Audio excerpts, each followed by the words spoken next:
Hello everyone. Today I will discuss a topics how to find the basis for row space and the column space. That means अगर आपको कोई भी matrix given है उसमें आपको निकालना है कि जो बेसिस फाइंड करो आप उसके रो स्पेस के और उसके कॉलम स्पेस के। तो सबसे पहले आपको पता होना चाहिए कि रो स्पेस होता क्या है और कॉलम स्पेस क्या होता है। जैसे ए कोई भी अगर आपकी मैट्रिक्स है m क्रॉस n ऑर्डर की, the space span by the row of A is called the row space of A. That means जैसे अगर आपकी कोई एक मैट्रिक्स है तो जो स्पेस इस मैट्रिक्स की रो से जनरेट होगा उसको क्या बोला जाता है? The space span by the row of A is called the row space of A and it is a sub space of a R raise to power n. वो किसका सब स्पेस बनेगा? आपका R raise to power n का, अगर आपकी matrix किस order की है? m क्रॉस n ऑर्डर की। दैट मीन्स अब आप जैसे जो कलेक्शन है अगर R1 R2 Rm consisting of the row of A may not form a basis for the row space because the collection may not be Li। That means जैसे अगर आपकी कोई एक मैट्रिक्स है, इसके अंदर जैसे ये अगर रो है, मैंने इस रो को नाम R1 दे दिया, ये जो रो है ये आपकी R2 है। अगर मैं 3 क्रॉस 3 ऑर्डर की मैट्रिक्स लेती हूँ, ये आपकी R3 है। तो जरूरी नहीं है कि जो आपकी जो ये रो है यही आपकी बेसिस बनाए। हो सकती है कि जो ये तीनों रो हैं आपकी वो LD हो या LI हो। दैट मीन्स जो कलेक्शन है आपकी वो बेसिस नहीं बना सकती रो स्पेस के लिए। उसके लिए आपको क्या करना पड़ेगा? आपको पता होना चाहिए कि वो LI है या LD हैं या वो पूरे जो मतलब आपकी जो रो बनी हुई उसको स्पैन करते हैं या नहीं करते। However A maximal LI subset of this row does not give a basis for the row space। Similarly अगर आपने जैसे अभी ये अप्लाई किया, अगर इनमें से आप सबसे बड़ा LI सेट भी उठा रहे तो तब भी जरूरी नहीं है कि आपके वो जो है बेसिस दे किसके लिए? रो स्पेस के लिए। Definition then comes to the definition of a column space.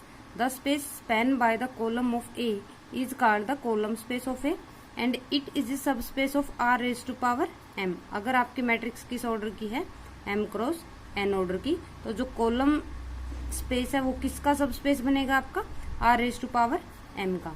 आपके ये डेफिनेशन मैंने इसलिए बताई, जो आपका मेन टॉपिक है वो क्या है कि सिर्फ आपको जो रो स्पेस और जो कॉलम स्पेस है उसकी बेसिस निकालते कैसे हैं। दैट मीन्स आपको जैसे क्वेश्चन में कभी भी पूछा जाता है, ऐसे पूछते हैं dimension of A row space, जैसे this is the row space, तो डायमेंशन निकलवाते हैं आपकी रो स्पेस की।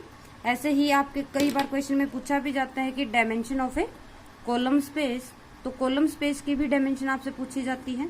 तो सबसे पहले आपको रो स्पेस और कॉलम स्पेस पता होनी चाहिए। उसके बाद रो स्पेस के बेसिस में कौन कौन से एलिमेंट आएंगे, कॉलम स्पेस के बेसिस में कौन कौन से एलिमेंट आएंगे, तभी आप उसकी डायमेंशन निकाल सकते हो। तो first of all I will discuss the definition of A row space and the column space, then come to the next topic to find the basis for the row space and the column space. आपके 3 initial step हैं जो आपको basis निकालने में help करेंगे। Only 3 step to find the basis for the row space. वो आपके 3 step क्या हैं?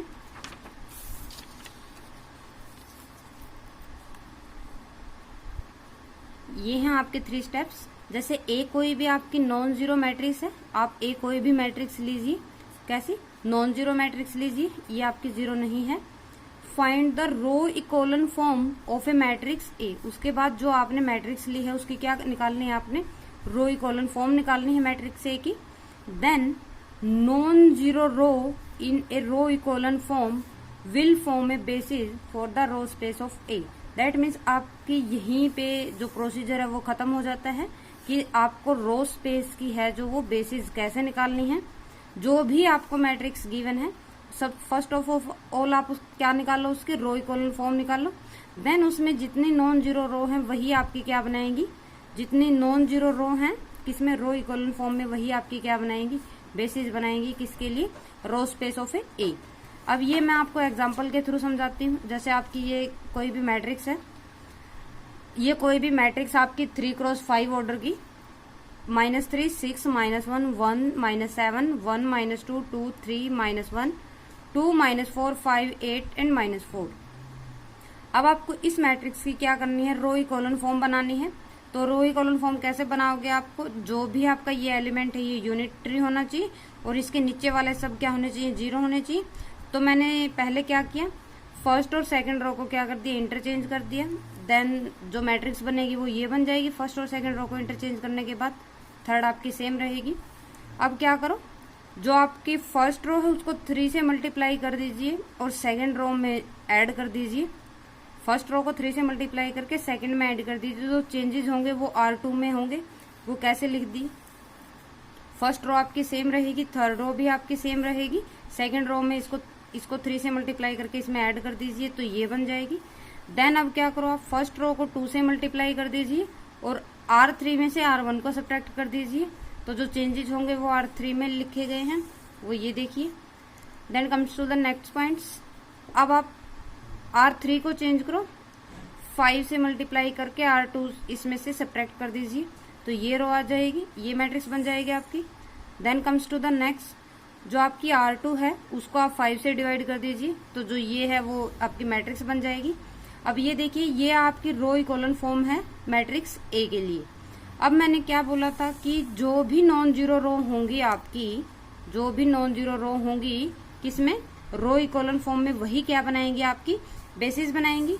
अब आपकी जो मैट्रिक्स है वो ये आई है। आपकी जो मैट्रिक्स है वो ये है।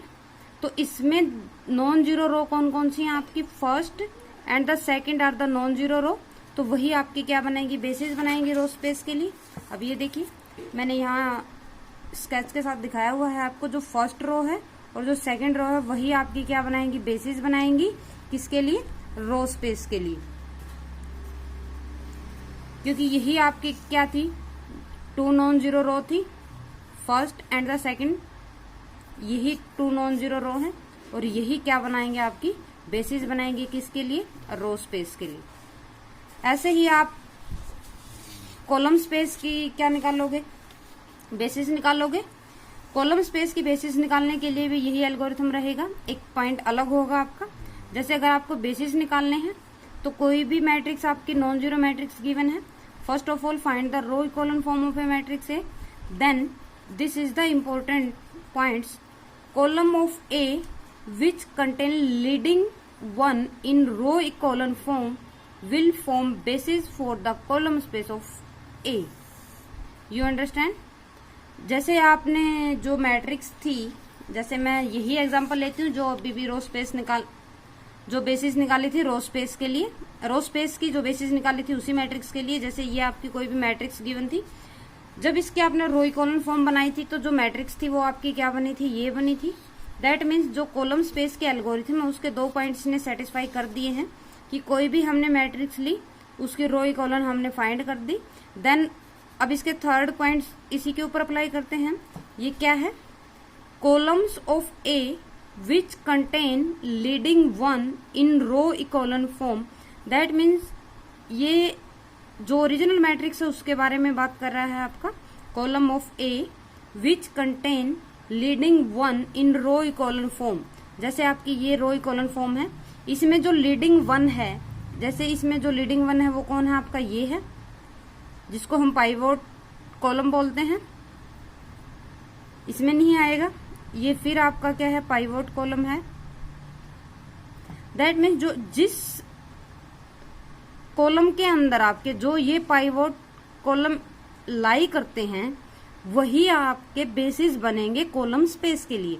अब ये देखिए, ये जो आपकी जो रो इकोलन फॉर्म है, जो पाइवोट कॉलम बना है वो फर्स्ट कॉलम में मिला है। पाइवोट एलिमेंट है जो, वो आपका फर्स्ट कॉलम में आया है। ये पाइवोट एलिमेंट आपका थर्ड कॉलम में आया है। तो इसके कॉरस्पॉन्डिंग जो ओरिजिनल मैट्रिक्स थी आपकी, इसके कॉरस्पॉन्डिंग जो ओरिजिनल मैट्रिक्स में आपका फर्स्ट और थर्ड कॉलम है वो आपके क्या बनेंगे? बेसिस बनेंगे। किसके लिए? कॉलम स्पेस के लिए। You understand?